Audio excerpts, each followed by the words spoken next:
Reinhard Koselleck, Crítica e Crise, uma contribuição à patogênese do mundo burguês. Primeiro capítulo. 1. Dois acontecimentos que fizeram época marcam o início e o fim do absolutismo clássico. Seu ponto de partida foi a guerra civil religiosa. O Estado moderno ergueu-se desses conflitos religiosos mediante lutas penosas e só alcançou sua forma e fisionomia plenas ao superá-los. Outra guerra civil, a Revolução Francesa, preparou seu fim brusco. O efeito dessas duas séries de acontecimentos alastrou-se por toda a Europa. A posição singular da Inglaterra evidencia-se no fato de que lá, por assim dizer, os dois acontecimentos coincidem. Na ilha, o Estado absolutista emergente foi destruído pela guerra civil religiosa, e as lutas religiosas já significavam a revolução burguesa. No continente, ao contrário, o Estado absolutista permaneceu até onde se pode remontar seu desenvolvimento, um acontecimento ligado aos conflitos posteriores à Reforma. O Estado moderno estabeleceu-se em duas fases distintas e em virtude de soluções espacialmente distintas para as lutas religiosas. Sua política foi o tema do século XVII e seus caminhos traçam a história do absolutismo. O período seguinte, embora se caracterize pelo mesmo poder estatal, recebeu outro nome, Iluminismo. O movimento iluminista desenvolveu-se a partir do absolutismo, no início como sua consequência interna, em seguida como sua contraparte dialética e como o inimigo que preparou sua decadência. Assim como o ponto de partida do iluminismo foi o sistema absolutista, o do absolutismo foram as guerras religiosas. Amadurecimento e fim do absolutismo estão internamente relacionados. Esta relação se torna visível no papel que o iluminismo pôde desempenhar no âmbito do Estado absolutista. O iluminismo floresceu justamente na França, o primeiro país que superou de maneira resoluta as guerras internas religiosas mediante a adoção do sistema absolutista.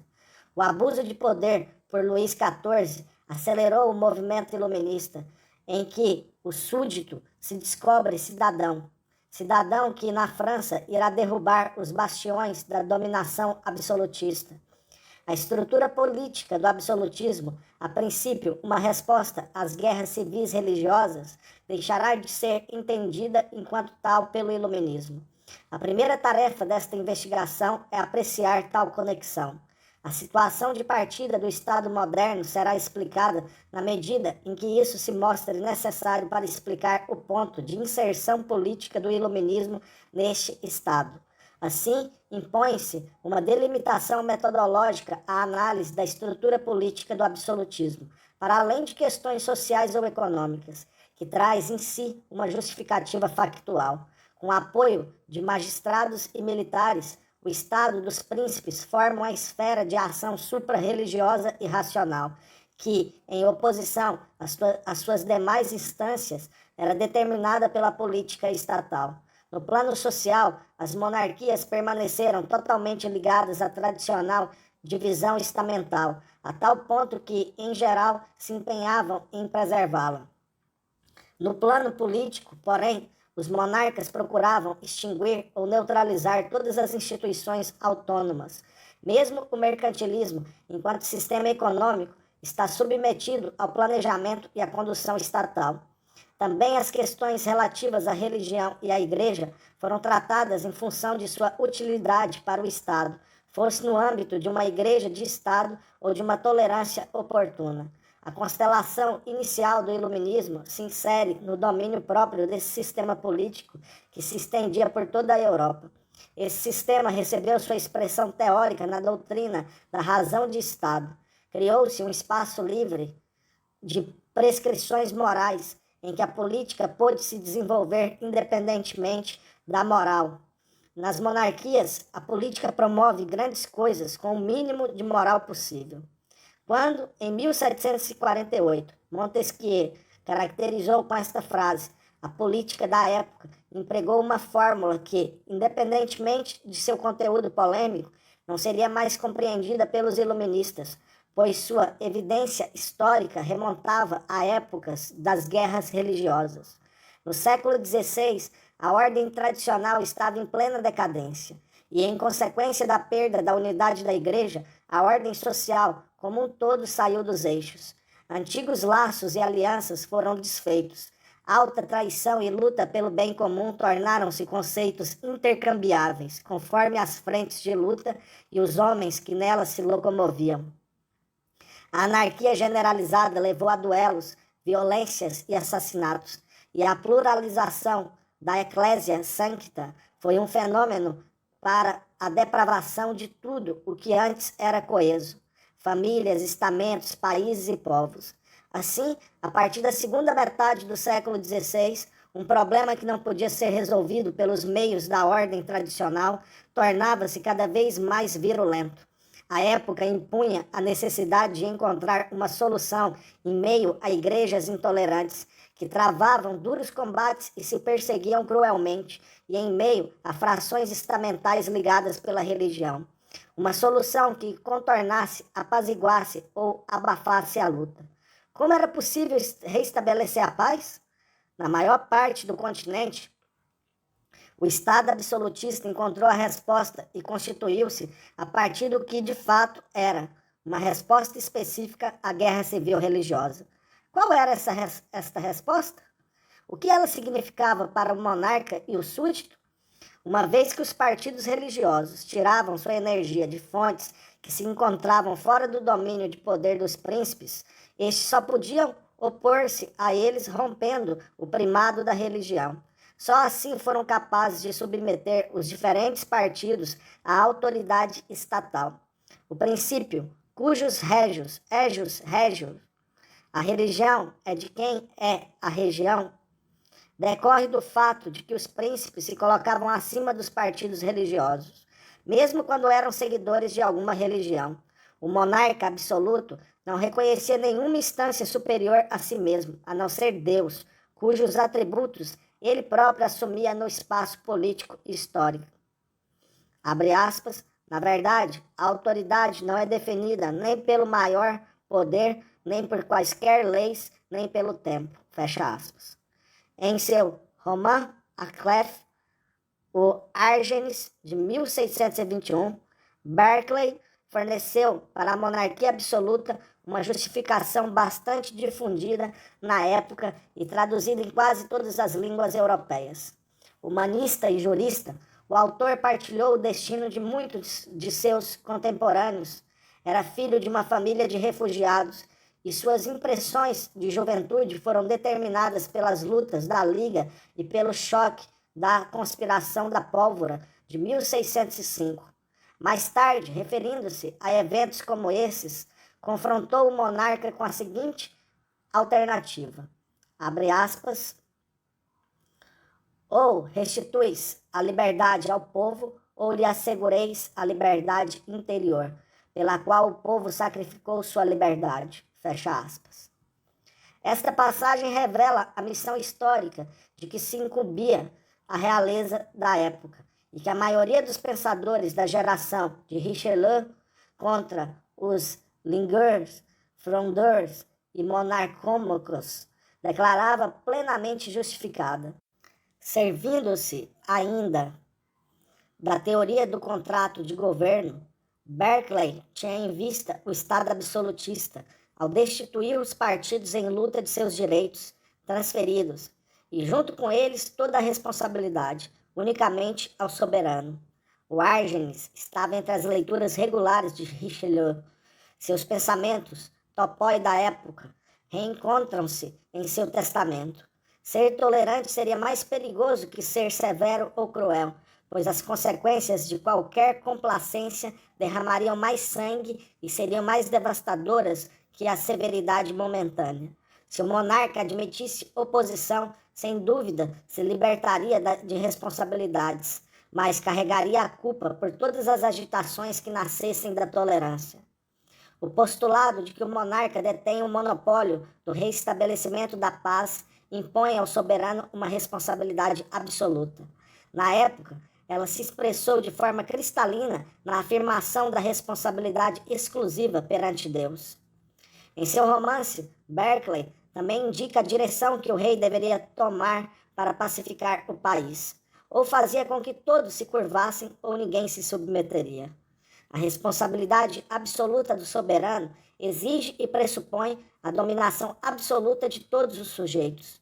O governante só pode assumir a responsabilidade pela paz e a ordem quando submete da mesma forma todos os súditos.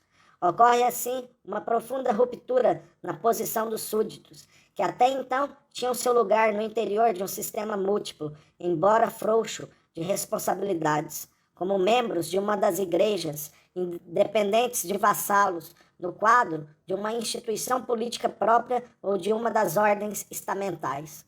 Quanto mais o sentido desse mundo pluralista se altera, gerando o sem-sentido da guerra civil, tanto mais os súditos e o próprio rei confrontam-se com uma alternativa permanente. Abre aspas, saibam que quase todos os homens foram reduzidos ao mesmo ponto, ou ficam em desacordo com a própria consciência ou com os acontecimentos do século. Fecha aspas. No vai e vem dos perseguidores e perseguidos, que trocavam constantemente os papéis de vítima e de carrasco, não sobreviveu quem se manteve fiel à sua crença, mas quem buscou a paz pela paz. D'Aubigné fundou por toda a vida, cruzado, rigoroso e proscrito, punha essas constatações na boca de seu companheiro dissidente, o político de Sancy. Não era mais possível conciliar a consciência e as exigências da situação. Por isso, prossegue o político incumbido por D'Aubigné. Deve-se distinguir claramente entre interior e exterior. O astuto refugia-se nos recantos secretos de seu coração, onde permanece seu próprio juiz, ao passo que os fatos externos devem ser submetidos ao juízo e ao tribunal do soberano. A voz da consciência não deve nunca alcançar o exterior. Deve, antes, ser abafada. Só sobrevive quem se converte. Abre aspas. Pode-se ver o sentido disto facilmente. Os que estão mortos quiseram deixar viver sua consciência, e foi sua consciência que os matou. Fecha aspas. Por uma inversão irônica, a consciência tornou-se culpada de sua própria destruição. Os limites entre golpe mortal, execução e assassinato eram ainda tênues e imprecisos. Mas, para o político, qualquer morte violenta na guerra civil religiosa passou a equivaler a um suicídio. Quem se submete ao soberano vive por meio do soberano. Quem não se submete a ele é aniquilado, mas a culpa recai sobre o próprio aniquilado. Para sobreviver, o súdito deve esconder sua consciência. Desfez-se a relação entre culpabilidade e responsabilidade, constitutiva da consciência. Ambas encontraram uma nova correlação na pessoa do soberano e na do súdito. Diante do fórum de súditos, o soberano foi eximido de qualquer culpabilidade, mas coube a ele toda a responsabilidade. O súdito foi dispensado de qualquer responsabilidade política, mas em compensação foi ameaçado de uma dupla culpabilidade. Externamente, ao proceder contra os interesses do soberano, em assuntos cuja decisão cabia apenas ao soberano, internamente, pela culpa que assalta quem se recolhe no anonimato. Esta cisão abriu no horizonte da guerra civil religiosa um domínio em que a inocência do poder tomou seu lugar. Um domínio que competia apenas ao soberano. Mas o príncipe só podia preservar a inocência de seu poder se estivesse consciente da responsabilidade que ele implicava. Só assim poderia preservar uma autoridade que garantisse seu poder. O príncipe estava, portanto, constrangido a agir, obrigado constantemente a tomar novas decisões, inclusive as que recorressem à violência. Abster-se delas poderia trazer consequências tão graves quanto agir de modo inverso, extrapolando o poder. Os dois perigos desafiavam-se mutuamente. O que sustentava a decisão do soberano era, precisamente, o perigo de passar de um extremo ao outro. Para cumprir com sua responsabilidade universal, o príncipe era obrigado a procurar a medida de seus atos nos efeitos previsíveis que suas ações trouxessem para a comunidade. Assim, a obrigatoriedade de agir impunha também a obrigatoriedade de ser o mais previdente possível. O cálculo racional de todas as possíveis consequências tornou-se o primeiro mandamento da política. No entanto, para manter sob controle pelo maior tempo possível as consequências de suas ações, que, uma vez iniciadas, escapavam à intervenção humana, o príncipe foi novamente forçado a ampliar seu poder. Deste modo, aumentou o perigo de não fazer uso ou de abusar do poder acumulado, ou seja, de renunciar à inocência do poder. A lógica da responsabilidade absoluta, a qual Luís XIV sucumbiria, é respeitar as suas leis, que se transformariam na arte da política.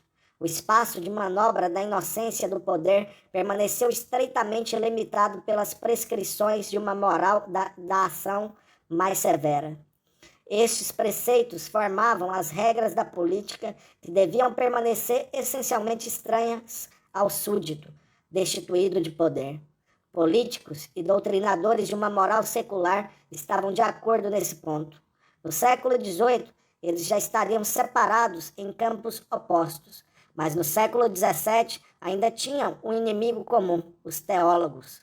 Somente os teólogos acreditavam, garantia Spinoza, que os estadistas também deviam observar as regras de piedade prescritas para os indivíduos particulares. A exclusão da moral na política não se opunha à moral secular, mas à moral religiosa com pretensão política. A doutrina da razão de Estado estava de tal modo condicionada pelas rivalidades confessionais que não se restringiu ao absolutismo monárquico. No continente, infiltrou-se na tradição que defendia o fortalecimento da realeza, mas também ganhou terreno em países que tinham uma constituição corporativa ou republicana. Nessa época, todo poder que quisesse exercer autoridade e ter validade geral precisava negar a consciência privada, que era o esteio dos vínculos religiosos ou dos laços estamentais de lealdade. Até o parlamento inglês, quando quis suspender, em 1640, as prerrogativas de Carlos I, invocou rapidamente o argumento de que toda consciência, mesmo a do rei, deveria subordinar-se ao interesse estatal. Na medida em que obrigou o rei a agir contra sua própria consciência, o parlamento formulou a exigência da soberania plena. Também Spinoza, na Holanda, longe de falar em nome do absolutismo monárquico, achava totalmente razoável ver como pecado as boas ações que prejudicassem o Estado e como piedoso um pecado que servisse ao bem comum. Hobbes, a quem Spinoza recorreu, é um exemplo paradigmático da gênese da moderna teoria do Estado a partir da situação das guerras civis religiosas. Hobbes se presta de modo excelente para a exposição dessa gênese, pois renunciou a todos os argumentos tradicionais, como o da analogia Deus-Rei. Queria, ao contrário, pôr em evidência os fenômenos em sua crua realidade, seguindo, como afirma Dilthey, o fio condutor de um método científico. Além disto, a teoria hobbesiana do Estado absolutista já contém em nus a ideia do direito de Estado civil, de forma que seu olhar, embora parta do contexto das guerras religiosas, alcança por si mesmo o século XVIII. 2. Hobbes desenvolveu sua teoria do Estado a partir da situação histórica provocada pelas guerras civis religiosas. Para ele, que testemunhou a formação do Estado absolutista na França, estava lá não apenas quando Henrique IV foi assassinado, mas também quando La Rochelle se entregou às tropas de Richelieu. Não havia outro objetivo a não ser evitar a guerra civil, que lhe parecia iminente na Inglaterra, ou, se ela fosse deflagrada, encontrar meios de terminá-la. Em sua obra de maturidade, observava que não havia nada mais instrutivo em matéria de lealdade e justiça do que a recordação da guerra civil. Em meio às agitações revolucionárias, procurava um fundamento sobre o qual se pudesse construir um Estado que garantisse paz e segurança. enquanto Descartes, que se achava em um estado já constituído, evitava levantar essas questões fundamentais, Hobbes atribuía a elas um significado central. Todos os teólogos, filósofos da moral e juristas constitucionais teriam falhado, pois suas doutrinas apoiavam os direitos de determinados partidos e, portanto, incitavam a guerra civil, em vez de ensinar um direito que estivesse acima dos partidos. Non partio sed pacis studio, não para aplicação pelas partes, mas para a paz. Para poder encontrar este direito, Hobbes indaga-se sobre a causa da guerra civil, impelido pela ideia de que é preciso, em primeiro lugar, desmascarar os planos e interesses dos homens, dos partidos e das igrejas, pois os homens, ofuscados por seus desejos e esperanças, compreensivelmente, seriam incapazes de reconhecer a causa de todo o mal. Abre aspas, existe o motivo da guerra civil, pois as causas da guerra e da paz são ignoradas, fecha aspas. Tendo por fio condutor o motivo da guerra civil, Hobbes desenvolve seu direito natural racional, que equivale a uma doutrina das causas da guerra e da paz. Para compreender o fundamento da guerra civil, Hobbes elabora uma antropologia individualista, correspondente a uma humanidade cujos vínculos sociais, políticos e religiosos tornaram-se problemáticos. Os conceitos básicos desta antropologia são desejo e fuga, ou desejo e medo, que, apreciados historicamente, formam os elementos de uma teoria da guerra civil.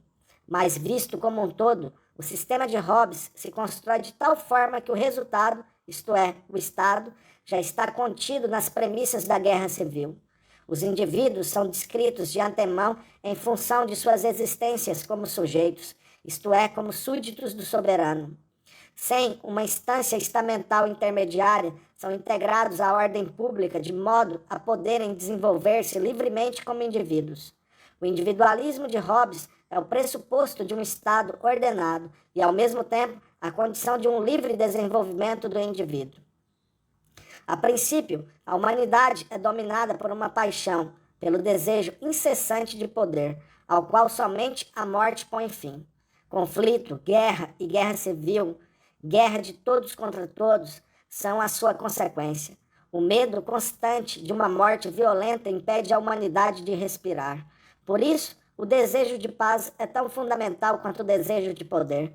O homem vegeta, oscilando permanentemente entre a ânsia de poder e a nostalgia de paz. Não é capaz de esperar deste vai e vem. Enquanto persiste nele, reina a guerra. Abre aspas. Evidentemente, enquanto estão em guerra, todos reconhecem que a situação é má e, por consequência, a paz é boa. Fecha aspas. O estado de guerra pertence à natureza humana.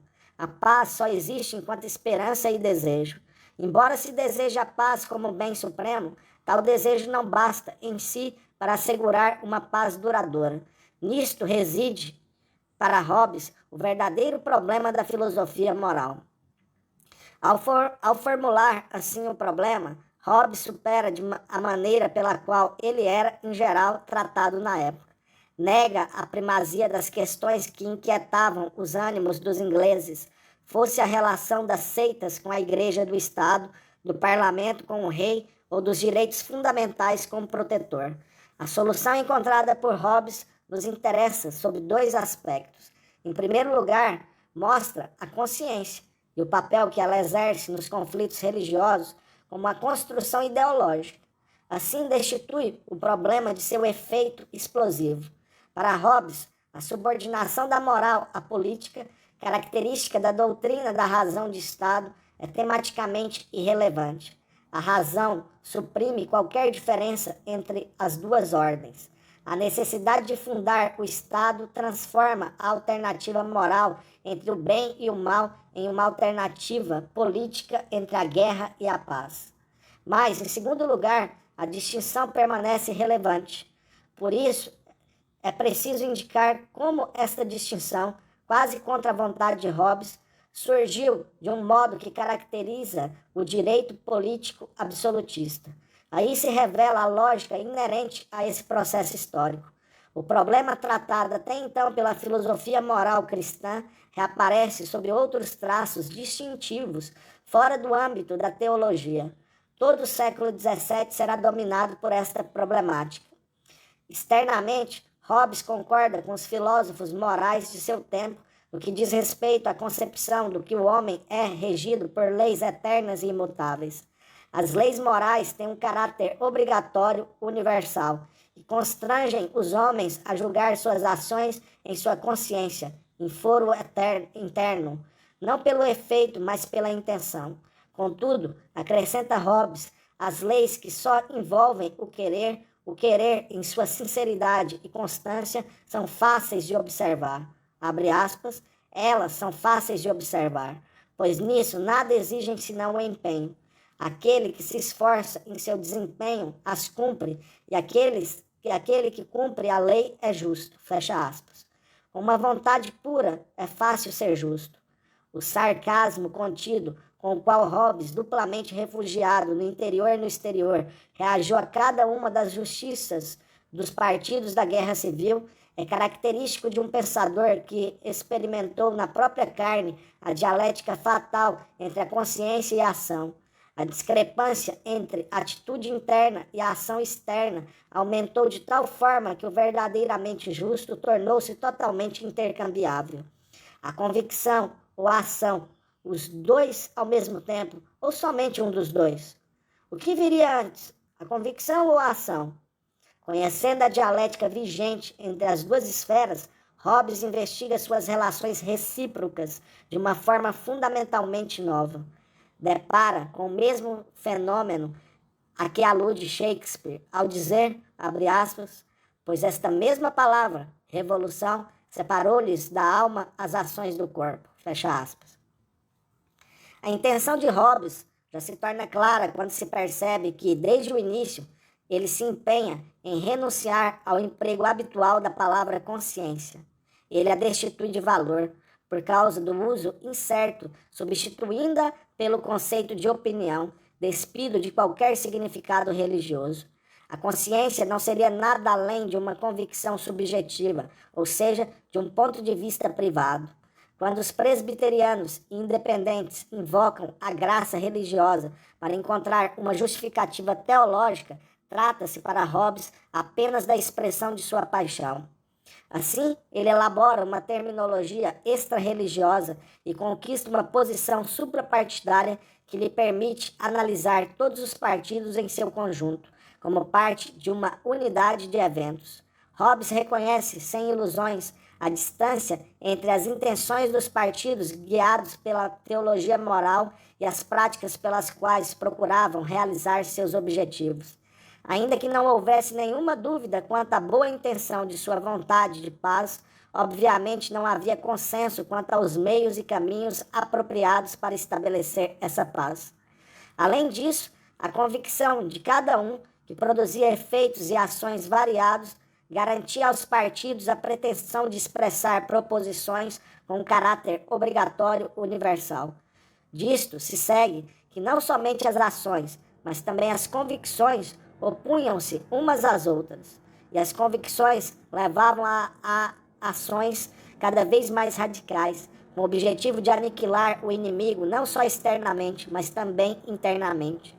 Reinava então o conflito das convicções, cuja estrutura, encoberta para os envolvidos, foi evidenciada por Hobbes. Abre aspas, na verdade, é desagradável lutar, mas também não decidir. Guerras sem importância serão travadas e serão mais violentas entre as seitas da mesma religião e as facções da mesma república. Fecha aspas. 100 anos depois, Rousseau fez da Guerra Civil seu tema e a descreveu seguindo o fio condutor do pensamento de Hobbes. Abre aspas, todos se tornam inimigos, alternadamente perseguidos e perseguidores. Um contra todos e todos contra um. O intolerante é o homem de Hobbes. A intolerância é a guerra da humanidade. Fecha aspas. O homem não pode escapar a essa guerra civil, mesmo quando, em sua nostalgia de paz, reconhece um princípio moral de validade universal. pois justamente a pureza subjetiva da sua vontade de paz, na medida em que representasse o único preceito legitimador das nações, levaria a uma pretensão de totalidade por parte daqueles que invocavam sua consciência. Uma vez que há, de fato, diversos partidos, isso conduziria à paz, mas ao seu oposto, ao bellum hominum contra hominus. Quem invoca a consciência, afirma Hobbes, quer alguma coisa. Na convicção a que Hobbes reduziu todos os conteúdos religiosos, reside a pretensão de exclusividade dos partidos inimigos. E a guerra civil nasce desta atitude comum. Ela advém do veneno de doutrinas rebeldes. Uma delas afirma que cada um é juiz das ações boas e más, a outra que é pecado o que se faz contra a própria consciência. O movimento reformatório e a consequente divisão das instâncias religiosas remeteram o homem de volta à sua consciência. A consciência desprovida de amparo externo degenera em fetiche de uma justiça sem causa própria.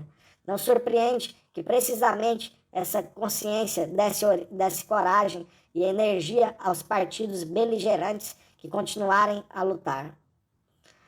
A simples consciência que, como diz Hobbes, tem a pretensão de subir ao trono, não é juiz do bem e do mal, mas a própria fonte do mal. Não era apenas a vontade de poder que atiçava a guerra civil. E nisto reside o passo definitivo dado por Hobbes, mas também a invocação da consciência sem amparo externo. Em vez de ser uma causa passis, a instância da consciência é, em sua pluralidade subjetiva, uma causa belli civilis.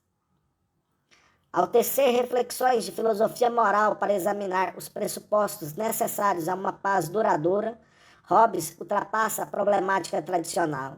Retoma a separação entre consciência e ação, mas somente para redefini-las de maneira nova. Ao contrário de seus contemporâneos, não argumentava do interior para o exterior, mas no sentido oposto, do exterior para o interior. Na guerra civil, não se pode mais dizer de maneira unívoca o que é bom ou mal, e o desejo de paz não basta para esmorecer a vontade de poder. Em uma situação de guerra civil, em que o direito de todos prevalece sobre todos, como é possível desenvolver uma legalidade que permita realizar esse desejo? A lei natural, antes de se tornar lei, precisa de uma garantia que viabilize seu cumprimento. O mandamento de estabelecer a paz, contido na lei natural, precisa ser transformado em uma lei cuja execução concreta possa ser cumprida. A verdadeira tarefa da filosofia moral é elaborar tal legalidade, e o tema apropriado, a matéria em questão, é a política. O resultado é a legitimação do Estado absolutista e de sua estrutura política. Hobbes introduz o Estado como uma construção política em que as convicções privadas são destituídas de sua repercussão política. No direito constitucional de Hobbes, as convicções privadas não encontram nenhuma aplicação às leis. As leis não são aplicáveis ao soberano. O interesse público de Estado, sobre o qual somente o soberano tem o direito de decidir, não compete mais à consciência. A consciência, da qual o Estado se separa e se aliena, transforma-se em moral privada. Autoritas non veritas, fact legem. É a autoridade e não a verdade quem faz as leis. O monarca está acima do direito e é sua fonte. Ele decide o que é justo ou injusto. É, ao mesmo tempo, legislador e juiz. O conteúdo deste direito, como direito público, não está mais ligado a interesses sociais e esperanças religiosas. Para além de igrejas, estamentos e partidos, ele marca um domínio formal de decisões políticas. Este domínio pode ser ocupado por esse ou aquele poder, contanto que possua a autoridade necessária para proteger os homens, independentemente de seus interesses e esperanças. A decisão política do príncipe tem força de lei. Na medida em que uma ordem estatal é assegurada de cima para baixo, sua estabilidade só se torna possível quando a pluralidade de partidos e indivíduos se reconhece em uma moral que aceita a soberania política absoluta do príncipe como uma necessidade moral. As teorias morais tradicionais, Hobbes opõe uma moral cujo tema é a razão política. As leis desta moral se realizam na construção do Estado, são deduções racionais e, ao mesmo tempo, experiências adquiridas na realidade cruel da guerra civil, experiência perniciosa. No bellum hominum contra omnes, cada um busca a destruição do outro. Por isto, ninguém teve medo disso ou daquilo, desse ou daquele momento, mas temeu por todo o seu ser, pois sentiu o pavor da morte do Senhor absoluto.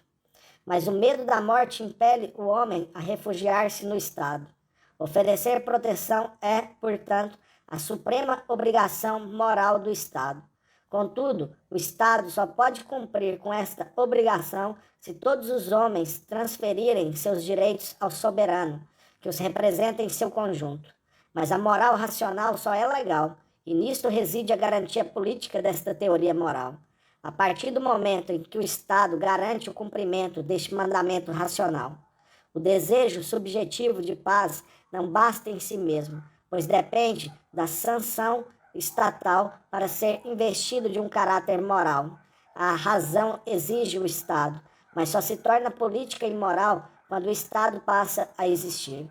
Hobbes, que a princípio pensou em fundar o Estado em um contrato temporal e, por assim dizer, anterior a ele, terminou por instituir o Estado justamente para tornar possível este contrato.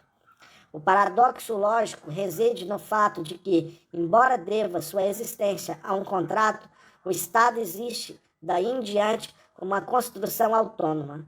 O Leviatã é, ao mesmo tempo, causa e efeito da fundação do Estado. Assim, Hobbes acaba com a pretensa prioridade das resoluções internas dos indivíduos e tenta demonstrar o condicionamento congênito de qualquer moral que se realize pela ordem estatal.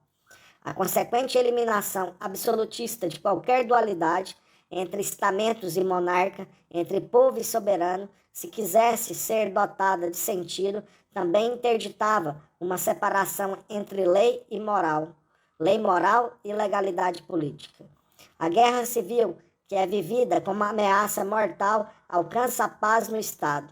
Este Estado, como Estado terreno, é um Deus mortal. Como Deus mortal, assegura e prolonga a vida dos homens, mas, ao mesmo tempo, permanece mortal, pois é uma obra humana e pode sempre sucumbir ao estado de natureza que marcou sua origem, a guerra civil. Para evitar que isto aconteça, o Estado também deve ser construído segundo as mesmas regras da razão que condicionam o seu surgimento. O Estado construído segundo a razão não é um puro estado da razão, como o século seguinte esperaria, mas um estado para homens que agem tão frequentemente contra a razão quanto a razão se opõe a eles. Não é a razão em si que dá um fim à guerra civil. Hobbes não era um utópico, mas ela mostra as societatis sive pacis humanae conditiones, condições humanas da sociedade ou da paz, pelas quais o Estado pode tornar-se o juiz dos homens irracionais. A paz só é assegurada se, no ato de formação do Estado, a moral política que incita os homens a transferir seus direitos ao soberano que os representa, transformar-se em dever de obediência. O que edifica o Estado não é somente o poder absoluto do príncipe, mas a relação entre proteção e a obediência.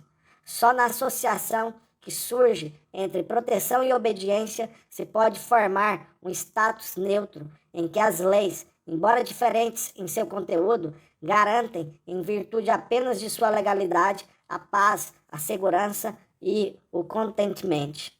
Deste modo, a razão cria um espaço neutro para a técnica política, em que a vontade do príncipe é a única lei. Nesse estado, racional é apenas a legalidade formal das leis, não o seu conteúdo. Racional é o mandamento formal da moral política, de obedecer às leis independentemente de seu conteúdo. O Estado não é apenas um Deus mortal, torna-se também o automaton, a grande máquina, e as leis são as alavancas acionadas pela vontade absoluta do soberano para manter a máquina do Estado em funcionamento. O Estado só se realiza através das vias indicadas pela razão, na medida em que põe um fim à guerra civil e, após encerrá-la, cuida constantemente para que ela não irrompa de novo. Desse modo, o Estado, assim como a moral política dos indivíduos, corresponde à razão. Portanto, moral e política coincidem enquanto a razão está diante da alternativa histórica entre guerra civil e ordem estatal. O sistema de Hobbes só ganha coesão lógica quando se tem em vista a guerra civil e o supremo mandamento racional que dela resultou. A moral impõe a submissão ao monarca. Ao pôr fim à guerra civil, o monarca cumpre com o mais alto mandamento moral.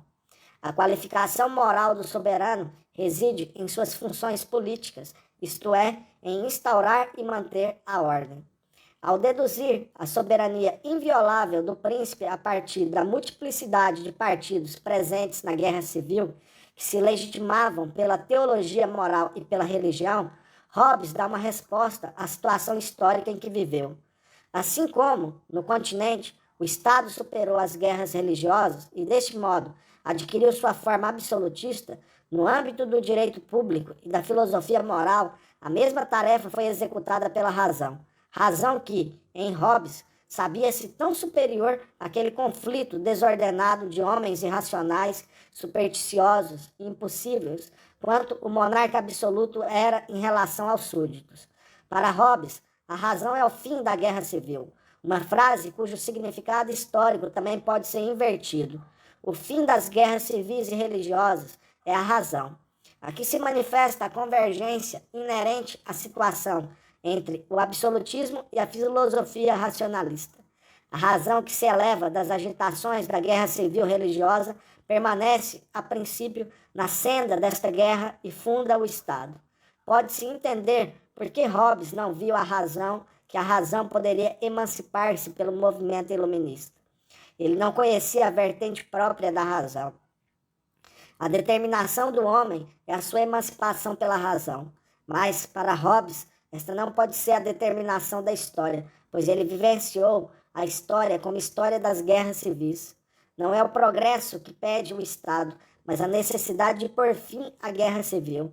A razão só pode progredir no espaço que lhe foi reservado, quando os antagonismos religiosos são neutralizados e contidos pelo Estado. A história é, para Hobbes, uma constante interação de guerra civil e Estado, Estado e guerra civil. Homo homini lupus, homo homini dei. O homem é o lobo do homem, o homem é o Deus do homem.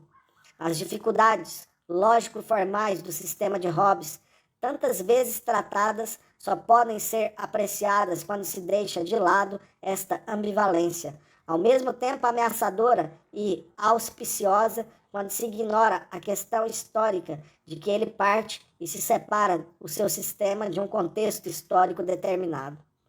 Tendo em vista o estabelecimento da paz e sua garantia pelo soberano, qualquer ordem do soberano é também um mandamento moral. Para os homens ameaçados pela guerra civil, não há diferença entre consciência e política. Mas o que acontece quando a paz está assegurada, a ameaça de morte está banida e o cidadão se desenvolve livremente? Será que também, nesse caso, toda decisão ou ordem do monarca é uma lei racional ou um mandamento moral? Esta pergunta, que em breve iria inquietar a ordem estabelecida, nos leva a apreciar de maneira mais acurada a relação entre moral e política, característica do Estado absolutista. A solução proposta por Hobbes mostra que seu conceito de Estado contém em si o mesmo conflito que ele procurou varrer do mundo mediante o próprio Estado. Hobbes, que conscientemente deixou de lado o conteúdo político ou religioso dos programas de partido, não se indagava sobre a estrutura de um Estado determinado, mas sobre aquilo que faz com que um Estado seja Estado, isto é, o caráter estatal do Estado. Não se interrogava sobre a especificidade das leis, mas sobre por que as leis existem. Não lhe interessava o conteúdo das leis, mas sua função de garantir a paz. A legalidade destas leis não residia na qualificação de seu conteúdo, mas exclusivamente na sua origem, ou seja, no fato de serem a expressão da vontade do poder soberano.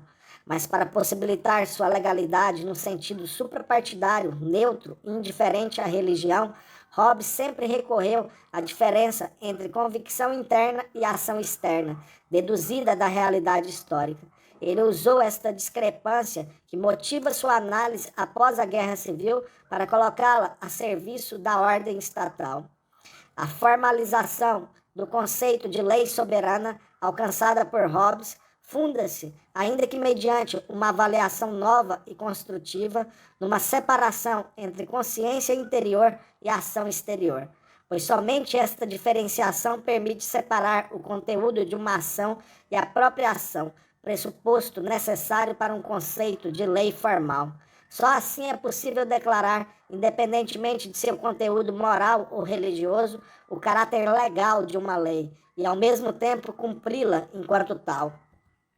A obediência às leis soberanas só era possível se o súdito continuasse a distinguir entre convicção e ação, que já contradiziam na Guerra Civil, para poder viver em harmonia consigo mesmo, sem considerar o conteúdo das leis que deve cumprir.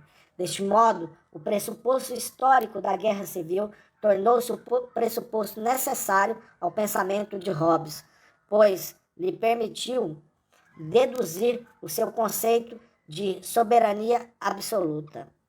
O mérito do pensamento de Hobbes consiste em ter deslocado a ruptura entre consciência política, inevitável entre os homens de orientação religiosa, isto é, irracionais, para um domínio que se situa fora da máquina estatal. Esta ruptura aparece em dois lugares: no soberano, que está acima do Estado, e no indivíduo, pela cisão do homem em homem e cidadão. Abre aspas. É verdade que o soberano pode cometer uma iniquidade, mas não uma injustiça. Fecha aspas. Um senhor absoluto poderia cometer uma injustiça, mas nunca juridicamente, só em um sentido moral ou violando o princípio da utilidade. Se quisessem impedi-lo de cometer uma injustiça, estariam suprimindo o pressuposto da paz, a soberania absoluta e abrindo espaço para novas ações ainda mais injustas. Não se tratava, portanto, de um mal que distinguisse a monarquia, mas de um mal inerente à natureza humana. A moral política liberta o príncipe de todos os vínculos. Pode-se esperar, não obstante, que ele observe uma aequitas que, por assim dizer, não é indispensável, mas acessória, pois não é necessária para que o Estado funcione como regulator dos homens irracionais. Para manter o Estado em sua função de guardião da paz, tampouco é preciso que o súdito deva identificar-se como homem e segundo sua convicção com as leis políticas.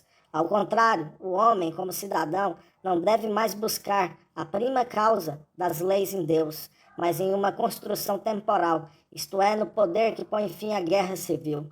As leis são morais, não porque correspondam a uma legalidade eterna da moral, embora este possa ser o caso, mas porque se originaram em um mandamento ditado pela situação política.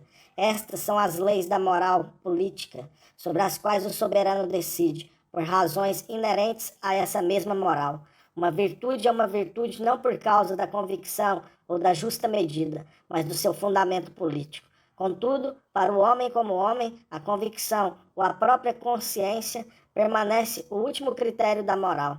Resta apenas esperar que a convicção também se oriente pela necessidade política. Assim, o homem é partido em dois. Hobbes o divide em uma metade privada e outra pública. Os atos e as ações são submetidos, sem exceção, à lei de Estado, mas a convicção é livre, in secret free. Daí em diante, será possível ao indivíduo refugiar-se em sua convicção sem ser responsável. Na medida em que o indivíduo tomava parte no mundo da política, a consciência tornava-se apenas uma instância de controle do dever de obediência. A ordem soberana dispensava o indivíduo de qualquer responsabilidade. Abre aspas, a lei é a consciência pública, consciências privadas são apenas opiniões privadas. Fecha aspas. Mas se o indivíduo se atribui competência em um domínio reservado ao Estado, ele deve mistificar-se para não ser obrigado a prestar contas. A divisão do homem em uma esfera privada e uma esfera pública é constitutiva da gênese do segredo. O iluminismo irá sucessivamente ampliar o foro interior da convicção. Qualquer pretensão que incorresse em um domínio do Estado permanecia forçosamente encoberta pelo véu do segredo. A dialética entre segredo e movimento iluminista, desmascaramento e mistificação, surge desde o início do Estado absolutista. Para a razão que só se importava em dar um fim à guerra civil, era irrelevante a diferença entre a esfera moral e a esfera política. Esta razão, por assim dizer, tinha se tornado racional o suficiente para reconhecer diferentes convicções como realidades históricas. Podia permitir-se isto, pois a tecnicidade formal do conceito de lei absolutista oferecia uma elasticidade que evitava qualquer diferença entre consciência e ação que ameaçasse a ordem. A tranquilidade e a segurança estavam, pois, asseguradas. O Estado não se tornou somente o espaço de uma imoralidade política, mas também o espaço de uma neutralidade moral. Como um espaço moral neutro, é um autêntico espaço de exoneração. Abre aspas, é bom que a autoridade seja notável, porque é útil à defesa. A segurança existe para a defesa, fecha aspas. Mas o preço deste espaço de exoneração é a divisão do homem. O homem só é livre em segredo, só é homem em segredo. Como cidadão, o homem está subordinado ao soberano, e só como súdito é cidadão. O exílio do homem transforma-se em um ônus para o Estado. Ser homem é o segredo deste homem que, como tal, forçosamente escapa ao soberano. Enquanto o súdito cumprir seu dever de obediência, o soberano não se interessa por sua vida privada. Aqui está, como mais tarde se verá, o ponto de partida específico do iluminismo. O iluminismo propagou-se numa brecha que o Estado absolutista abriu para pôr fim à guerra civil. A necessidade de estabelecer uma paz duradoura incita o Estado a conceder ao indivíduo um foro interior que afeta pouco a decisão soberana, mas que se torna indispensável. Que este foro interior seja politicamente indiferente é uma necessidade constitutiva do Estado se ele quiser conservar sua forma política. No entanto, na medida em que desaparece a neutralidade moral que distingue a decisão soberana, o Estado absolutista perde seu caráter evidente, que estava ligado à situação histórica. O Estado criou uma nova ordem, historicamente, se tornaria uma vítima dela. Já desde o início, o foro interior da moral, delimitado pelo Estado e reservado ao homem como homem, significava um foro de agitação que era, originariamente, peculiar ao Estado absolutista. A instância da consciência era o resquício não superado do estado de natureza. Não permaneceria mesmo quando o Estado houvesse alcançado sua forma perfeita. A neutralização da consciência pela política favorece a secularização da moral. A mediatização dos antagonismos eclesiásticos que acompanhou a formação do Estado possibilita a expansão gradual da concepção de mundo fundada na natureza e na razão. O esmorecimento da religiosidade calcada na revelação que condiciona o Estado torna-se fatal na medida em que antigos temas se repetem sob uma forma secularizada. A moral que aspira à política será o grande tema do século XVIII. Na medida em que seu ponto de partida, a guerra civil religiosa, a qual o Estado deve sua existência e sua forma, é esquecido. A razão de Estado aparece como imoralidade por excelência. Como herdeiras legítimas da religião, as teorias morais orientavam-se conscientemente para o lado de cá. Contudo, no âmbito do Estado absolutista, permaneceram exteriores ao Estado. O homem como homem foi intencionalmente excluído do Estado, pois só possuía qualidade política na condição de súdito. Com o iluminismo, a separação entre homem e súdito deixa de ser compreensível. Entende-se que o homem deve realizar-se politicamente como homem, o que provoca a segregação do Estado absolutista. Hobbes não podia suspeitar que precisamente a separação entre moral e política desencadearia, depois aceleraria este processo. A intelectualidade burguesa acolheu a herança do clero teológico e a frase do Novo Testamento. Abre aspas, o homem espiritual, ao contrário, julga tudo, não se furta ao julgamento de nada, fecha aspas. Ganharia em breve uma nova e inesperada atualidade. Em suma, pode-se dizer que Hobbes não foi um historiador que tivesse reunido ou descrito fatos passados e presentes. Como pensador da história voltado para a superação da guerra civil, encontrou uma resposta que ultrapassa a situação de partida. A comprovação da historicidade de seu pensamento está precisamente na objeção já levantada por seus contemporâneos de que do que é, Hobbes deduz o que deve ser. Faz nascer o estado de um estado de natureza, em que os homens são lobos uns dos outros. Tal objeção motivou Dilthey a falar da subjetividade impetuosa em Hobbes. Na história, sempre se produz algo a mais ou a menos. Em todo caso, algo diferente do que estava contido nas premissas. Aí está sua atualidade. Hobbes, aliás, pensava de maneira eminentemente histórica quando deu o salto lógico e paradoxal do estado de natureza da guerra civil para o estado perfeito. Disse em palavras o que caracterizou o século XVII. A força do seu pensamento revela-se neste elemento de prognóstico que lhe é inerente. 3. A ordem jurídica supra-religiosa resultou não apenas na pacificação de cada um dos estados nacionais, marcou ainda mais as relações internacionais. O direito internacional europeu tornou-se eficiente porque criou um novo tipo de obrigatoriedade que se colocava acima da pluralidade de religiões. Esta obrigatoriedade era política. Ao instituir o âmbito das relações internacionais, era análoga ao raciocínio pelo qual Hobbes deduziu o Estado. Somente a distinção clara entre interior e exterior permitiu destacar do domínio de competências religiosas um espaço de ação extrapolítico, o que, sobre o pano de fundo histórico das paixões confessionais, equivalia necessariamente a uma racionalização. No decorrer do século XVIII, a política secreta praticada nos gabinetes e o cálculo racional transformado em rotina deveriam tornar-se, tanto quanto o próprio sistema absolutista, alvos de uma crítica que exigia publicidade. A universalidade das teorias morais iluministas ultrapassou todas as fronteiras que a política havia traçado cautelosamente. Na medida em que a moral iluminista pretendia ter a mesma validade da China à América, de Paris a Pequim, ela desfez qualquer diferença entre interior e exterior, entre estados, entre Europa e além-mar, assim como entre Estado e indivíduo, homem e cidadão. A política absolutista que repousava nestas separações foi questionada em toda parte. Por isso, é necessário investigar também o significado histórico que a ordem jurídica internacional europeia teve para o autoentendimento da burguesia emergente.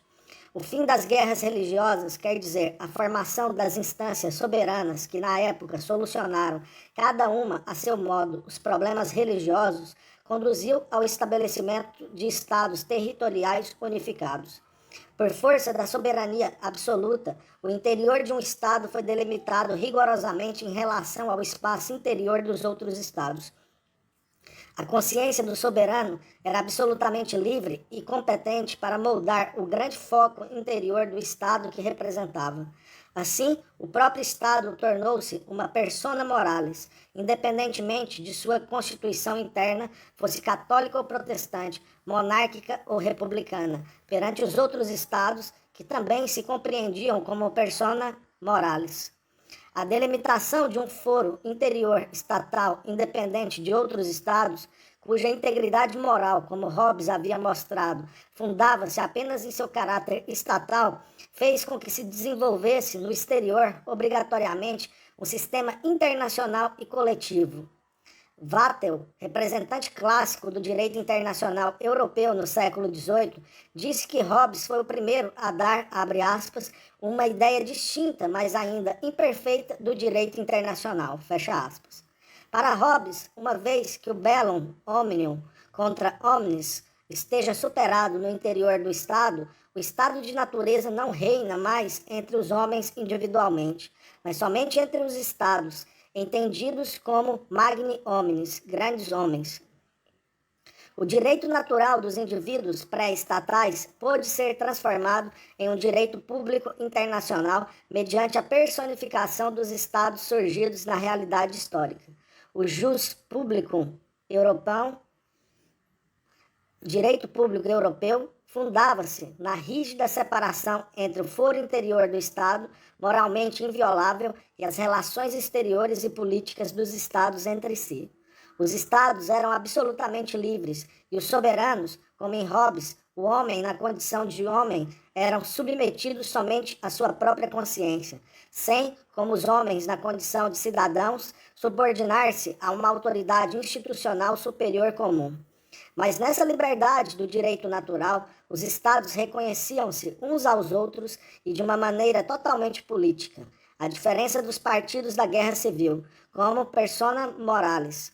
Mediante esta forma de reconhecimento recíproco, a situação de bellum omnium contra homines não foi, como a Guerra Civil, de todo encerrada, mas circunscrita ao âmbito das relações internacionais. Cada soberano tinha o mesmo jus ad bellum, direito à guerra, e a guerra tornou-se um instrumento da política dos príncipes, que se deixava conduzir pela razão de Estado, encontrando sua formulação comum no equilíbrio europeu. Com o fim da Guerra Civil e a consolidação interior dos Estados, a guerra foi, por assim dizer, deslocada para o exterior. Muitos teóricos absolutistas viam nela uma instituição permanente, voltada para evitar a guerra civil. Aceitavam a guerra em virtude das mesmas reflexões racionais e psicológicas, situadas fora de uma moral de convicção, que permitiram controlar as agitações religiosas. O fim das guerras civis e a restrição da guerra à guerra entre estados são dois fenômenos correlatos que remontam à separação entre moral e política.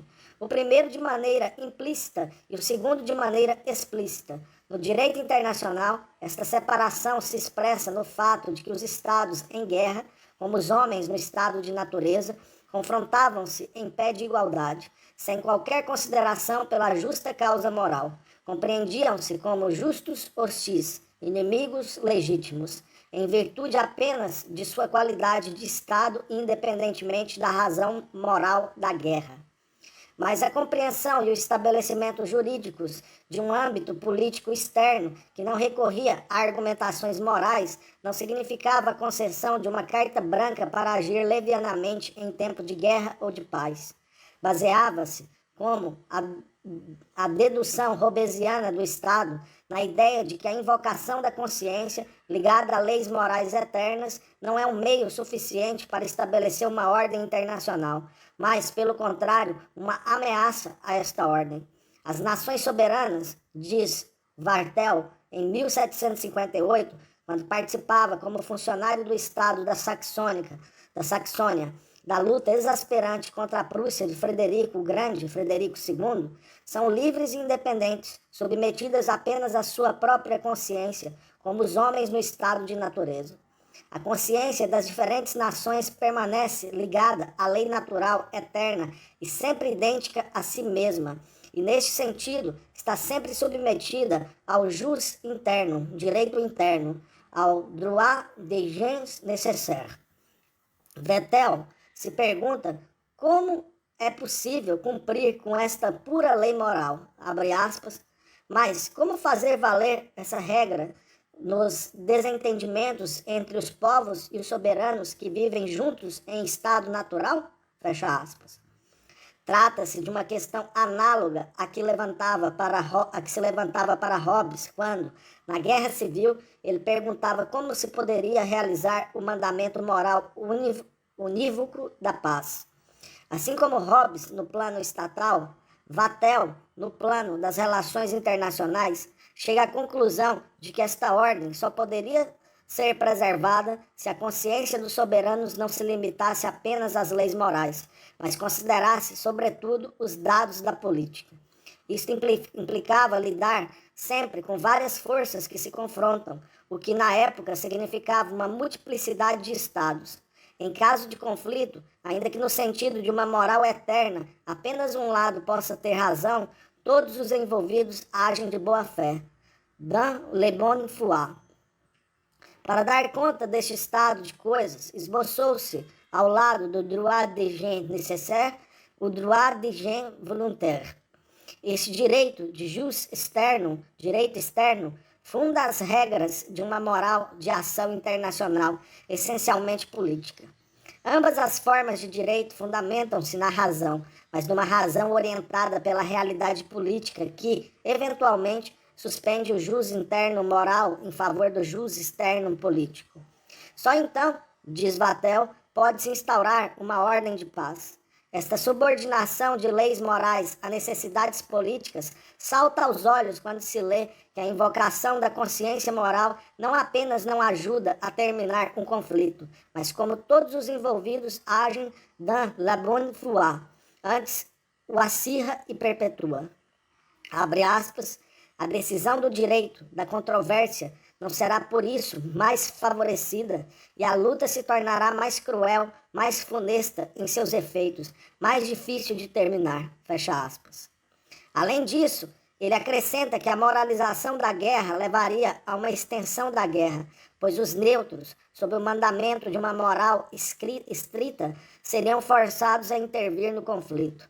Também esta submissão da moral à política ainda pertence ao horizonte de experiências das guerras civis religiosas. Vattel polemiza violentamente contra Grotius, que, segundo ele, a partir de uma violação flagrante do direito natural moral, deduz um direito de intervenção de outros estados. No decorrer de sua argumentação, esqueceria totalmente as consequências previsíveis. Abre aspas, seu sentimento abre as portas a todos os furores do entusiasmo e do fanatismo, e fornece aos ambiciosos inúmeros pretextos, fecha aspas.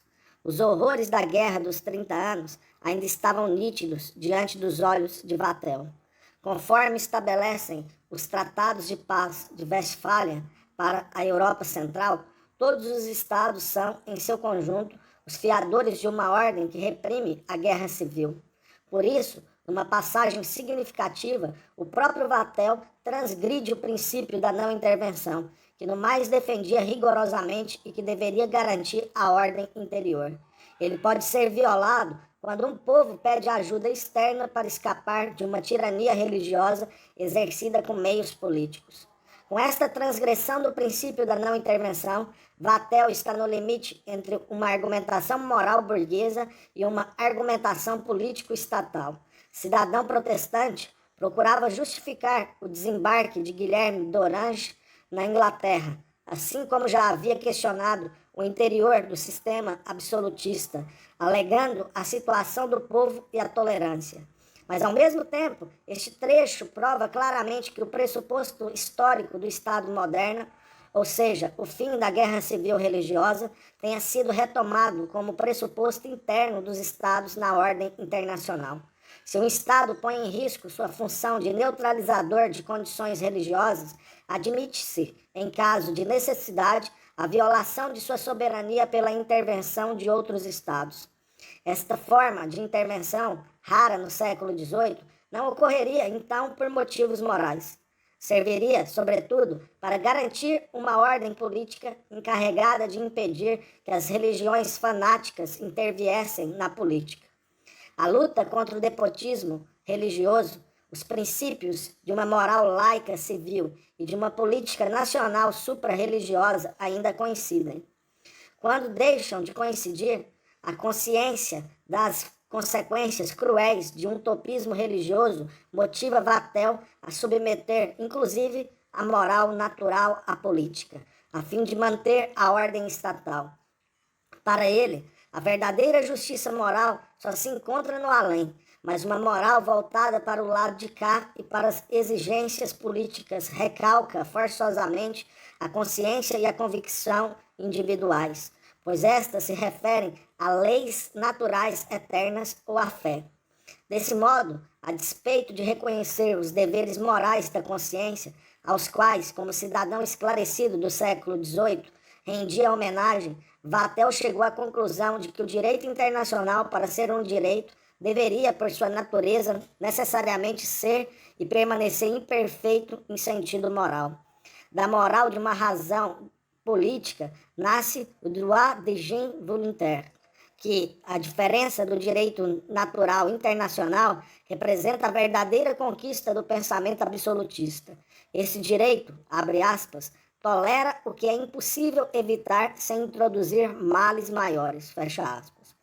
Consciente da imperfeição humana e, assim, transformando racionalmente a herança da consciência cristã do pecado, o direito internacional renuncia voluntariamente a apresentar-se diante de qualquer tribunal presidido pela moral de convicção.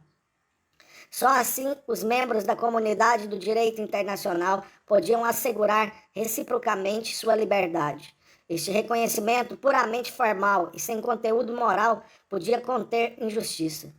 Mas Vattel via justamente no primado da política a chance de satisfazer também as exigências morais, pelo desvio, por assim dizer, de uma racionalização do Estado e da guerra.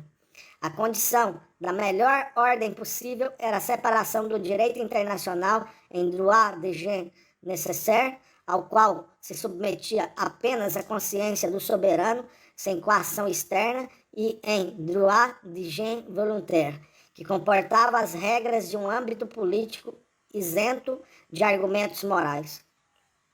Assim, a partir da experiência cruel das guerras civis religiosas, desenvolveu-se a ordem estatal europeia. A lei sobre a qual foi criada significava subordinação da moral à política e marcou a época das guerras entre estados e dos grandes tratados de paz, os tratados de Westfália, que representam na Europa a primeira solução de questões suscitadas por conflitos religiosos em âmbito internacional, e o Tratado de Utrecht, em que se formulou o princípio do equilíbrio europeu, que repousava, entre outras coisas, no reconhecimento prévio pelo qual as partes, fossem católicos ou protestantes, monarquistas ou republicanos, asseguravam a integridade estatal umas das outras. Abre aspas, o guardião da paz é, agora, uma guerra eternamente encouraçada, e o amor próprio de um Estado faz dele o guardião da prosperidade do outro. A sociedade de Estados europeus parece ter se transformado em uma grande família, fecha aspas. Com estas palavras, proferidas em sua aula inaugural em Iena, Schiller resumiu o resultado desse desenvolvimento e expressou de maneira clara a consciência dessa ordem política. Portanto, a constelação básica do século XVIII consiste no desdobramento da moral em virtude da estabilidade política previamente assegurada. Somente com a neutralização política dos conflitos religiosos e com a restrição das guerras a meras guerras entre estados, abriu-se um espaço social em que a nova elite pôde se desenvolver. A comparação com o passado, o cidadão sentia-se seguro e protegido. Havia passado a época da Liga e da Fronda, da Guerra dos 30 Anos e das agitações confessionais. As guerras civis haviam terminado e as guerras afetavam o mínimo possível a esfera civil da burguesia. Monarcas esclarecidos promoviam planos para melhorar a sorte de seus povos.